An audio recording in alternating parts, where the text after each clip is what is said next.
Dans ce podcast Rich Conseil, nous partageons avec vous les bonnes pratiques pour être à l'aise avec la facturation électronique. À partir du 1er septembre 2026, elle devient progressivement obligatoire pour toutes les entreprises. Ce changement majeur se prépare dès maintenant. Dans cette série, nous vous donnons les clés pour bien comprendre la réforme et faire les bons choix pour passer à la facturation électronique.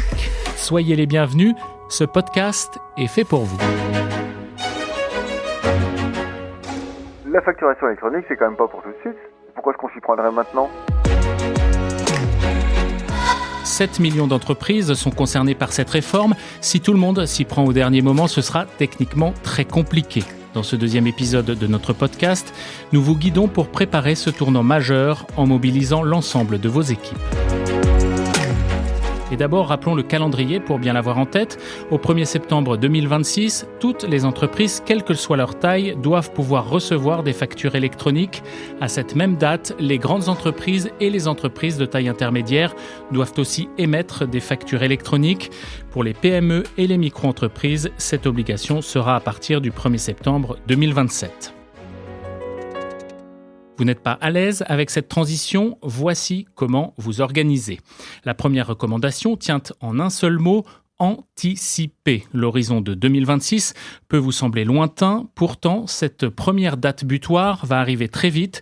Si vous lancez trop tard votre projet de transformation, vous risquez de faire face à des délais impossibles à réduire, d'autant que toutes les entreprises assujetties à la TVA devront mener ces changements au même moment.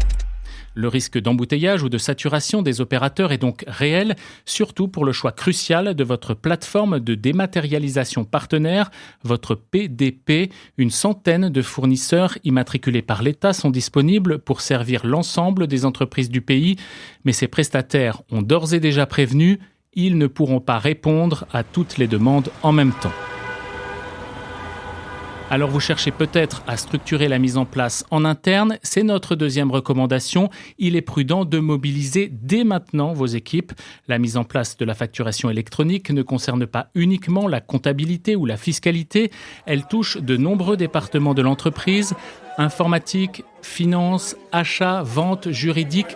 Tout le monde doit s'emparer du sujet, comprendre les enjeux, mesurer les implications pour réussir ensemble la mise en place de la facturation électronique. Cette réforme doit être vue comme un projet de transformation de l'entreprise à part entière. Ensuite, troisième conseil, structurer le projet selon une méthode claire. Le parcours est ici classique, mais il est indispensable de le respecter. Cadrage, analyse de l'existant, définition des besoins, appel d'offres pour le choix d'un opérateur agréé, on y reviendra dans notre prochain épisode, signature du contrat, déploiement et mise en service. Chaque étape demande du temps. La durée varie évidemment selon la taille de l'entreprise et son degré de maturité numérique, mais l'ensemble du processus prendra un minimum de 6 mois.